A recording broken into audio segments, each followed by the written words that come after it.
రాజకీయాల్లో ఎవరికైనా కానీ నిలకడ అవసరం. నిలకడ లేని వ్యక్తులు రాజకీయాలకే కాదు, అది ఏ రంగంలో అయినా కానీ వాళ్ళు పెను ప్రమాదకరం. దాంట్లో ముఖ్యంగా జగన్మోహన్ రెడ్డిని మనం ఒక ఉదాహరణగా తీసుకోవచ్చు. జగన్మోహన్ రెడ్డి గారు రీసెంట్ డేస్లో మాట్లాడుతూ ఏమనంటున్నారంటే, రాజధాని అనేది మ్యావిగన్ అనేది ఒకటి బాగుంది, 3 ఊర్లలో నుంచి తీసుకొని ఒక్కొక్క ఫస్ట్ 2 ఓట్లు తీసుకొని మ్యావిగన్ అని పెట్టేస్తే అది అద్భుతం అని జగన్మోహన్ రెడ్డి గారు అంటూ ఉన్నారు. నిజంగా ఆయన ఆలోచన అంత మంచిగా ఉంటే ఆయన ముఖ్యమంత్రిగా ఉండేటప్పుడు ఆ ఆలోచన ఎందుకు రాలేదు, ఇప్పుడే ఎందుకు ఆయనకు ఆ ఆలోచన వచ్చిందని మనం ఒకసారి క్వశ్చన్ చేసుకుంటే, ఈయన ఈ ఒక్కసారే మాట మార్చాడా లేదా ఆయన స్టాండ్స్ ఎలా ఉన్నాయని మనం ఒకసారి గమనిస్తే, ఆయన పొలిటికల్ కెరీర్లో యాజ్ ఏ అపోజిషన్ లీడర్గా, యాజ్ ఏ చీఫ్ మినిస్టర్గా, యాజ్ ఏ ఎమ్మెల్యేగా, యాజ్ ఏ పార్టీ ప్రెసిడెంట్గా ఇన్ని రోల్స్ ఆయన చేశాడు కదా. ఇన్ని రోల్స్లో ఆయన రోల్ అనేది ఒక్కొక్కసారి మారిపోతూ ఉండేది. 2014లో ముందు ఆయన పార్టీ ప్రెసిడెంట్గా, వైఎస్ఆర్సీపీ పార్టీ ప్రెసిడెంట్గా ఎలక్షన్స్కి వెళ్లే ముందు వాషింగ్టన్ డీసీని మించిన రాజధాని కడతాను అని చెప్పి ఆయన చెప్పాడు. నా మెదడులో అనేక ఆలోచనలు ఉన్నాయి, ఆ ఆలోచనలన్నీ ఇంప్లిమెంట్ చేసి రాజధాని కడతాను అని చెప్పి చెప్పడం జరిగింది. తర్వాత 2014 ఆ టైంలో మళ్ళీ ఇంకొకసారి కూడా దానకొండ అని ఏదో ఇంకొక ఆలోచన చెప్పడం జరిగింది. తర్వాత ఆయన ఏమని చెప్పాడు, అసెంబ్లీలో డిస్కషన్ జరిగేటప్పుడు అన్ని పార్టీలు అంటే రాష్ట్రం చిన్నదైపోయింది, విజయవాడ గుంటూరు మధ్య ప్రాంతానికి నేను యాక్సెప్ట్ చేస్తున్నాను, బట్ ఒక 30,000 ఎకరాలు ఉంటే బాగుంటుంది రాజధానికి అని చెప్పి ఆయన చెప్పాడు. ఆయన చెప్పిన తర్వాత సరే, సభలో ఆ రోజు ముఖ్యమంత్రిగా ఉన్న చంద్రబాబు నాయుడు యాజ్ అపోజిషన్ లీడర్గా జగన్మోహన్ రెడ్డి గారు అందరూ ఒక అభిప్రాయం 30,000 ఎకరాలు అన్నారని ఆయన డెసిషన్ తీసుకుని ఆ రోజు 33,000 ఎకరాలు సేకరించి దేశ ప్రధానమంత్రిని పిలిచి శంకుస్థాపన ఆ రోజు చేయడం జరిగింది. ఆ రోజు శంకుస్థాపన చేసినప్పుడు జగన్మోహన్ రెడ్డి గారికి కూడా ఆహ్వానం పలికితే ఆయన రాలా. సరేలే, యాజ్ అపోజిషన్ లీడర్ గౌరవంగా పిలిచారు, ఆయన రాలా. సరేలే, ఎందుకో రాలేదనుకున్నాం. మళ్ళీ ఆయన రాజధాని మార్చేస్తాను, ఒక మార్పు చేస్తాడని చెప్పి ఈయన పైన అలిగేషన్స్ వచ్చాయి. అప్పుడు ఏమన్నాడు తెలుసా, నేను ఇక్కడ ఇల్లు కట్టుకున్నాను, అమరావతే రాజధాని, నేను ఇక్కడ ఇల్లు కట్టి నేను ఇంకెక్కడి నుంచి ఎక్కడికి పోతాను అని చెప్పాడు. ప్రజలందరూ నమ్మారు, ఆయనకు అధికారం ఇచ్చారు. అధికారం ఇచ్చిన తర్వాత రాజధానిని కంటిన్యూ చేయకుండా ఏం చేశాడు తెలుసా, 2019 డిసెంబర్ అప్పుడు అసెంబ్లీలో లేచి సౌత్ ఆఫ్రికా మనకి ఇన్స్పిరేషను, సౌత్ ఆఫ్రికాలో ఎలాగైతే 3 రాజధానులు ఉన్నాయో అలాగే ఆంధ్రప్రదేశ్కి కూడా 3 రాజధానులు ఉంటాయి, ఒకటి ఎగ్జిక్యూటివ్ క్యాపిటల్, ఒకటి జ్యుడిషియల్ క్యాపిటల్, ఒక లెజిస్లేటివ్ క్యాపిటల్ అని చెప్పి ఆయన చెప్పడం జరిగింది.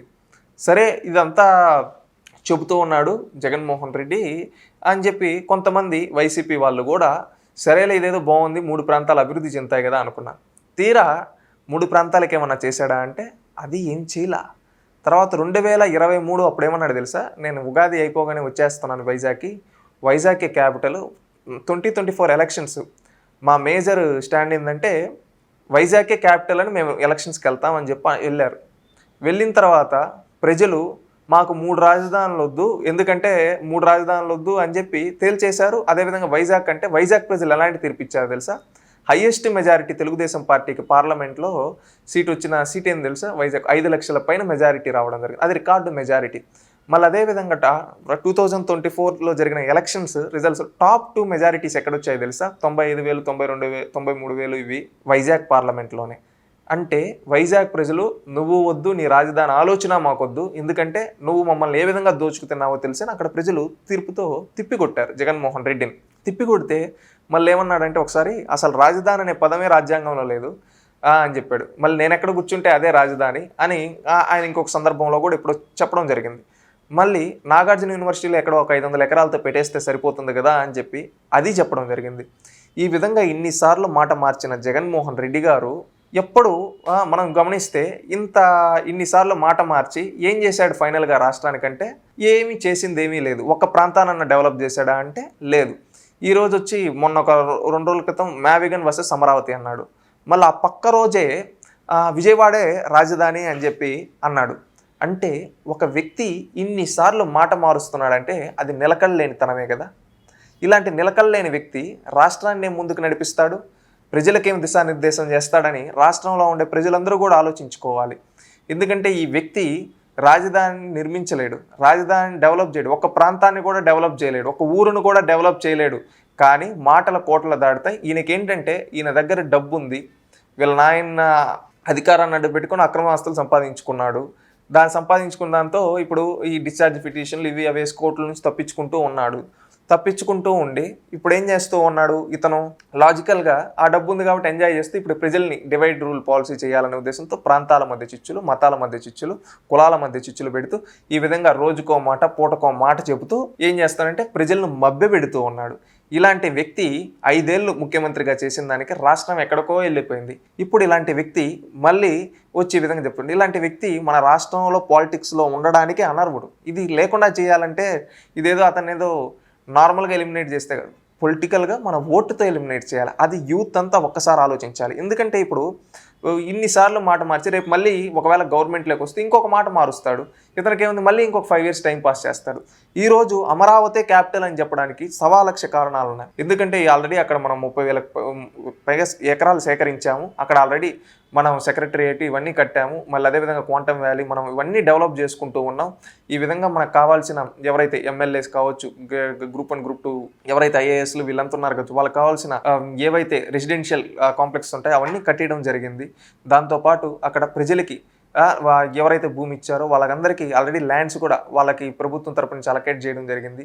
మనం చూసుకుంటే ఇంకా అక్కడ అనేక ఎడ్యుకేషనల్ ఇన్స్టిట్యూషన్స్ రావడం జరిగింది. ఈరోజు SRM కావచ్చు, విట్ కావచ్చు, అమృత కావచ్చు, ఇలాంటి యూనివర్సిటీస్ అన్ని టాప్ ప్రైవేట్ యూనివర్సిటీస్ వచ్చాయి. దాంతోపాటు ఇండియాకే క్వాంటమ్ వ్యాలీగా మన అమరావతి నిలవబోతుంది. ఆల్రెడీ అక్కడ క్వాంటమ్ కంప్యూటర్స్ కూడా స్టార్ట్ చేసి దానికి సంబంధించిన ప్రాజెక్టు కూడా మొదలవుతూ ఉన్నాయి. ఇవన్నీ మొదలవుతూ ఆల్రెడీ అసెంబ్లీ ఉంది, హైకోర్టు ఉంది, ఇవన్నీ ఉన్నాయి. ఇవన్నీ ఉంటే వీటన్నిటినీ కాదని మళ్ళీ రోజుకు ఒక మాట మాట్లాడుతూ ఉండే జగన్మోహన్ రెడ్డి, నేను ఇప్పుడు చెప్పిన ఇవన్నీ ఒక్కటి కూడా జగన్మోహన్ రెడ్డికి అట్లా.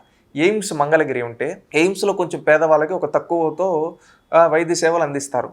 దాంట్లో ఏం జరిగిందంటే దానికి కనీసం వాటర్ సంబంధించి ఇష్యూ ఉంటే 5 ఏళ్ళు ముఖ్యమంత్రిగా ఉండే జగన్మోహన్ రెడ్డి దానికి వాటర్ కనెక్షన్ కూడా ఇవ్వలేదు. అంటే ఆయన బుద్ధి ఎలా ఉందో ఒక్కసారి ఆలోచించండి. అంటే హాస్పిటల్ అనేది పార్టీలకు సంబంధించింది కాదు, అక్కడ పేదవాళ్ళకు వైద్య సేవలు అందిస్తారు ఎవరైనా వైద్యం కోసం. అలాంటి దానికి కూడా ఈయన రాజకీయ రంగు పులిమి దాన్ని ఆపేయాలని చూశాడంటే ఈయన బుద్ధి ఎలా ఉందో ఒక్కసారి మనందరం గమనించాలి. రాష్ట్ర ప్రజలుగా ఇవన్నీ ఆలోచించుకొని మనందరం యాజ్ ఎ యూత్గా ప్రతి ఒక్కరూ ఏం చేయాలంటే రేపు రానున్న రోజుల్లో జగన్మోహన్ రెడ్డిని భూస్థాపితం చేయాలి మన ఓటుతో.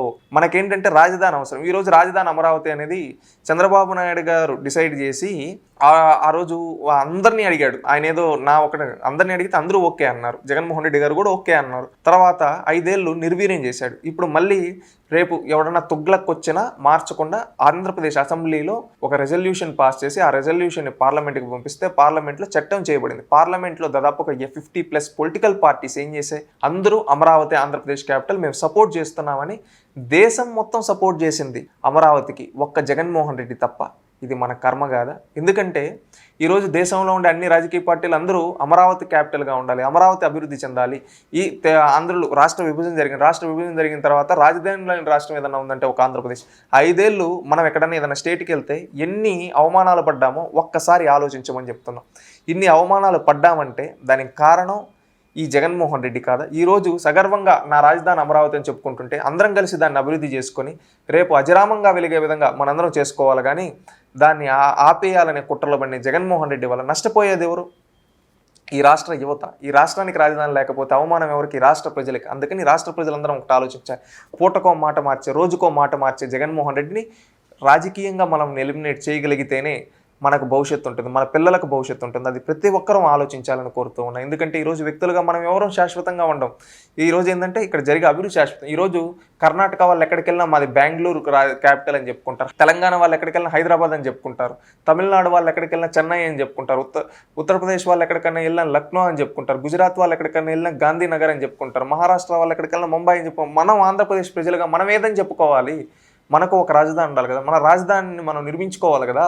ఈరోజు ఈ 21వ శతాబ్దంలో ఒక రాజధాని నిర్మించుకునే అవకాశం మనకు వచ్చింది. మనం అద్భుతంగా నిర్మించుకుంటే రేపు రానున్న 300 ఏళ్ళు 400 ఏళ్ళు మన పిల్లలు, మన భవిష్యత్ తరాలు ఈ రాజధానిలో నివసిస్తారు. మన రాజధాని ఈ ప్రపంచానికే గర్వకారణంగా నిలవాలి అనే విధంగా ఉండాలని ఒక సంకల్పంతో ఒక నాయకుడు పనిచేస్తుంటే ఒకడేమో రోజుకో మాట మాట్లాడు, పూటకో మాట మాట్లాడుతూ మన రాష్ట్రానికి భవిష్యత్తు లేకుండా చేయాలి, మన రాష్ట్రానికి భవిష్యత్తు లేకుండా చేయాలనే అతని ఆలోచనని మనం చంపేయాలి మన ఓటుతో.